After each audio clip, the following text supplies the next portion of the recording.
আমি আমি প্ৰতিজ্ঞা কৰিছো যে আমি সদায় আৱৰ্জনা পৰা নিজকে মুক্ত কৰি ৰাখিম।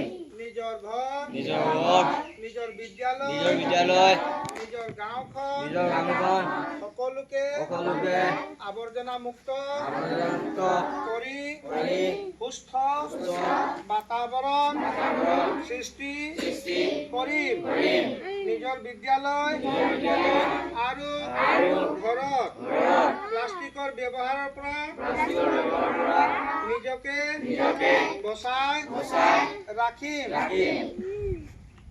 আমি যিবিলাক অলাগতিয়াল আৱৰ্জনা দেখা পাওঁ সেইবিলাকক পৃথকীকৰণ কৰাৰ ব্যৱস্থা হাতত ল'ম।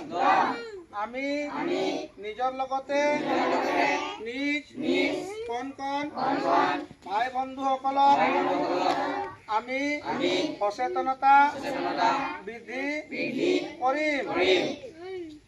আজি লোৱা এই সংকল্প আমি ছাত্ৰ ছাত্ৰীসকল, শিক্ষক শিক্ষয়িত্ৰীসকল, বিদ্যালয় পৰিচালনা সমিতিৰ সদস্যসকল